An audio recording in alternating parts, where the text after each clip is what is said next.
ਤੁਸੀਂ ਕੀ ਕਹਿੰਦੇ ਸ਼ਿਵਾ ਬੈਂਗਲਸ ਵਾਲੇ ਆਫਰ ਨਹੀਂ ਕਰਦੇ? नहीं करते ना ऑफर। चलो आज ऑफर कटी है, माइक्रो पॉलिश दे सेट आए ने। निक्के थोड़ा फोकस करके दिखा सेट, डिजाइन देख सकते हो गाइस, बहुत ही सोना सेट आया। स्टड देखो बहुत ही स्लीक जे, बहुत ही कैंट लग रहे। वेस्टर्न नाल मैं वेयर किया है, तुसी वेस्टर्न नाल वेयर कर सकते हो। डिजाइन दिखा के बहुत ही सोने आ गए। माइक्रो पॉलिश दे देखो, जेड़ा वीडियो नु शेयर करूगा, शेयर और लाइक करूगा ते जिन्ना जिन्ना नु शेयर करनी कर दो। ये पता किन्ने दा लग जाना तुहानू? विद चैन विद स्टड 250 रुपए दा। देखो तुसी अपने को स्टड लैन आंदे ना, कल्ले 150 रुपए स्टड लेके जांदे हो, ਅਸੀਂ 250 रुपए का कॉम्बो सेट करता जी। देखो विद स्टड विद लॉकेट, और बहुत ही सोहनी कलेक्शन आ गई 1 ग्राम गोल्ड दे विच।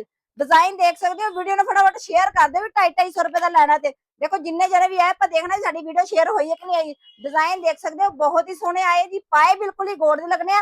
ओनली 250 ਦਾ लगना जी। कलर भी खराब नहीं होना। और ਤੁਸੀਂ ਕਿੱਥੇ ਵਿਜ਼ਿਟ ਕਰਨਾ ਹੈ? ਕੁੱਚਾ ਨੰਬਰ 7 शिवा बैंगल्स लुधियाना जी। लिमिटेड ये स्टॉक आया गाइस, 6 बॉक्स ही आए ने शिवा बैंगल्स से। फटाफट विजिट करो लुधियाना आके। Thank you ji.